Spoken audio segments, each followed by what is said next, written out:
નમસ્કાર, આપ જોઈ રહ્યા છો સ્પાર્ક ટુડે ન્યૂઝ। કેન્દ્રીય આરોગ્ય અને પરિવાર કલ્યાણ મંત્રાલય હેઠળના national organ and tissue transplant organisation NOTTO દ્વારા નવી દિલ્હી ખાતે 16મા ભારતીય અંગદાન દિવસની ભવ્ય ઉજવણી નવી દિલ્હીના ડોક્ટર આંબેડકર ઇન્ટરનેશનલ સેન્ટર ખાતે કેન્દ્રીય આરોગ્ય અને પરિવાર કલ્યાણ રાજ્યમંત્રી શ્રીમતી અનુપ્રિયા પટેલના અધ્યક્ષસ્થાને કરવામાં આવી હતી, જેમાં દેશભરમાં અંગદાન ક્ષેત્રે શ્રેષ્ઠ કામગીરી કરનાર રાજ્યો અને સંસ્થાઓનું સન્માન કરાયું હતું। મંત્રીએ દેશભરમાં અંગદાન અને જાગૃતિ ફેલાવવાના અને દેશના ખૂણે ખૂણે અંગદાન સંદેશો પહોંચાડવા માટે જુગ જુગ જીઓ અભિયાનની શરૂઆત કરી હતી।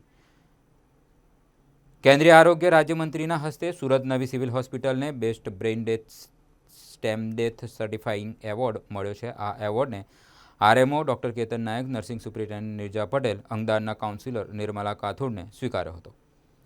નોંધનીય છે કે અંગદાન ચેરિટેબલ ટ્રસ્ટના ચેરમેન દિલીપદાદા દેશમુખના માર્ગદર્શન હેઠળ નવી સિવિલમાં છેલ્લા 96 અંગદાન થયા છે, જેમાં 34 આંખ, 75 લીવર, 166 કિડની, 9 હાથ, 2 પેનક્રિયાસ, 6 નાના આંતરડા, 11 હૃદય, 12 ફેફસાં, 316 અંગોનું દાન થયું છે, જેનાથી અનેક જરૂરિયાતમંદ દર્દીઓને નવજીવન મળ્યું છે। સિવિલ હોસ્પિટલના તબીબી અધિક્ષક doctor Parul Vadgama, doctor Ketan Nayak, doctor Nilesh Kachhadiya, doctor Nimesh Verma, neurosurgeon doctor Mehul Modi, neurophysician doctor Haresh Parekh તથા TNAIના સેક્રેટરી ઇકબાલ કડીવાલાની મહત્વની ભૂમિકા રહી છે।